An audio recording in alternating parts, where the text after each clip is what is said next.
growing capital that deserves modern services, has been asking for one simple thing: water that comes from the tap. In 2023, a new governor arrived promising to end the indignity of jerrycans in 180 days. What followed was a masterclass in political theater, ribbon cuttings, capacity figures, and headlines. But for many ordinary Enugu citizens, the spectacle did not translate into running water. This film pulls that spectacle apart and names the failure.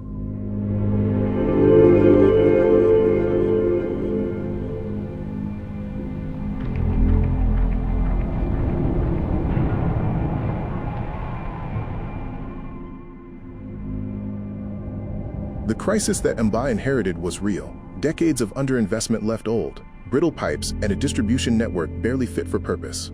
But inherited decay is not an excuse to weaponize headline figures and call it solved.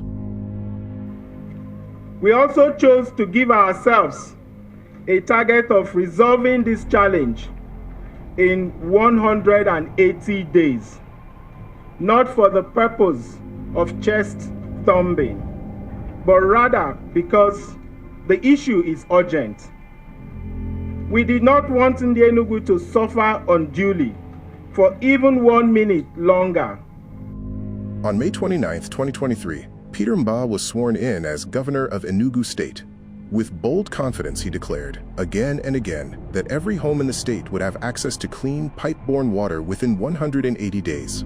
A precise, time-bound promise. A public countdown. It was a vow that demanded meticulous execution, not empty fanfare. But long before the deadline, Enugu residents had already begun to celebrate, clinging to the hope that decades of water scarcity, economic waste, and daily struggle would finally come to an end. The stakes were enormous. Data shows that the average household spends between 20,000 nairas and 40,000 nairas monthly on water tankers. Hotels and hospitals? As much as 250,000 nairas to 600,000 nairas, depending on location and demand. Altogether, Enugu bleeds nearly 6 billion nairas every month, just to buy the most basic human need, water. Expectations were sky high. After all, Enugu is blessed with abundant natural water sources. What it lacked was leadership bold enough to harness them. Before Mbah's inauguration, less than 12% of residents within the metropolis had access to pipe-borne water, and even though that was unreliable, Mbah vowed to end the crisis, once and for all.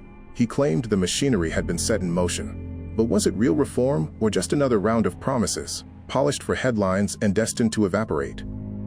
The instances of listening to the excuses of the water suppliers as to why they are yet to deliver water up to 2 days after the date of the initial promise. However, these constitute but teething problems, which we will surely surmount in a matter of days. And constant water, 365 days of the year, will once again be a reality in Enugu.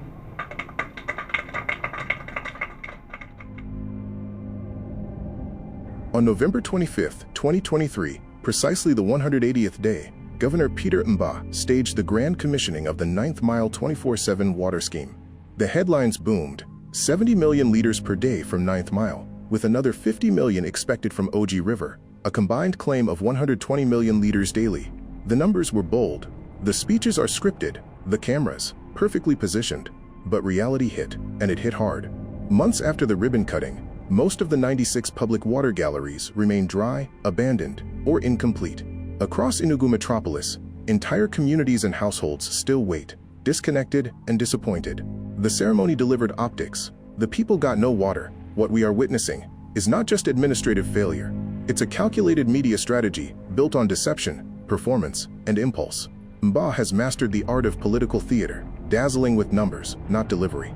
According to media framing theory, political actors craft dominant narratives by cherry-picking facts.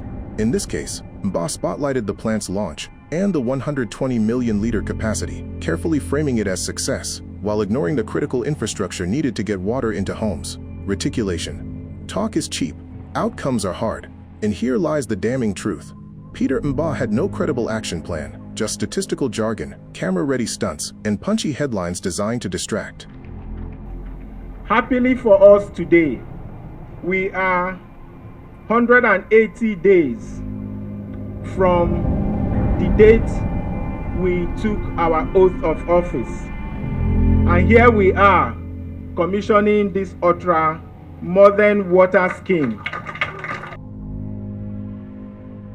So we want to recognize today as indeed a water day for Enugu State, as water is here in Enugu State.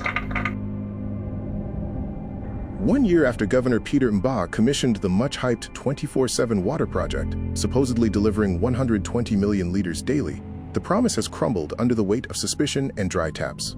In December 2024, another headline-grabbing stunt was unleashed, a $100 million agreement with Austrian firm Wande Nexus. Billed as the magic bullet for last-mile connectivity and smart metering, the deal was showcased as a build, own, operate, transfer model, with local contractors clapping along. But here's the truth. A deal on paper is not the same as water in your kitchen. And once again, Peter Mbah has turned infrastructure into propaganda and governance into theater. So why has the so-called $100 million project failed to deliver functional, accessible water to homes? The answer is glaring, because Peter Mbah governs with optics, not outcomes. Commissioning incomplete projects has become his signature, not for the public good, but for cheap publicity. First, the December 2024 signing was merely a launch, not a rollout. Actual disbursement and household connections have lagged, choked by bureaucratic fog and implementation delays. Second, glaring transparency gaps surround the project. Independent experts immediately raised red flags about the special purpose vehicle used, questioning its legitimacy and the absence of due diligence. The numbers in press releases simply didn't match visible results on the ground. Third, last-mile delivery is a battlefield of hard logistics, meter installation, pipe replacement, sustained pressure, and reliable maintenance.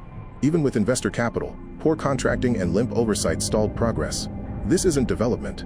It's deception, with a glossy press kit, a public scam dressed up as reform. Mbah thrives on headlines and foreign investment bragging rights. But headlines don't pump water, and political signaling isn't project execution. Beneath the fanfare lies the ugly truth: mismanagement, opacity, and failure to deliver.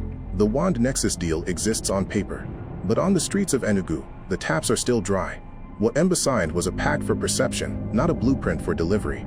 1 year later, the state is left with a signed agreement and a desert of broken promises. This is what we'll practically face in Enugu. Scarcity of water. Is that bad? People queue up every morning, every evening, and sometimes in the afternoon to get water, to buy water actually. And you see school children that are supposed to be in the school as early as 7 o'clock in the morning, 7:30, and as of 8 a.m. they are still queuing up to get water, even workers. Is that bad in Enugu? He promised that is going to, in 180 days, that's going to solve the issue of water scarcity in Enugu. 180 days has elapsed. It's like it's over a year and 6 months now. Water scarcity still persists in Enugu. You sef come fetch water for here. Now this water una dey drink. Yes. Now they use am cook. It clean well. Governor Peter Mbah promised decisive, disruptive leadership. He delivered white elephant projects, colorful press releases, and political theater. But on the metric that matters to citizens, water running in every home, the evidence is incomplete and worrying. This film's verdict: the administration's approach has been impulsive, making tight deadlines it cannot guarantee, performative, preferring spectacle to systems, and deceptive in effect, presenting appearance as achievement. The 180-day deadline expired on November 25, 2023. Yet the people of Enugu had no water, not on Christmas Day 2025, not on New Year's Day 2026, and not even now. Nearly 3 years after the promise, the taps remain dry, and no credible end to the crisis is in sight. If Enugu is truly to be disrupted for the better, then slogans must give way to substance. Rigorous planning, transparent financing, independent oversight, and measurable delivery, not more propaganda in cheap political strategies by Peter Mbah.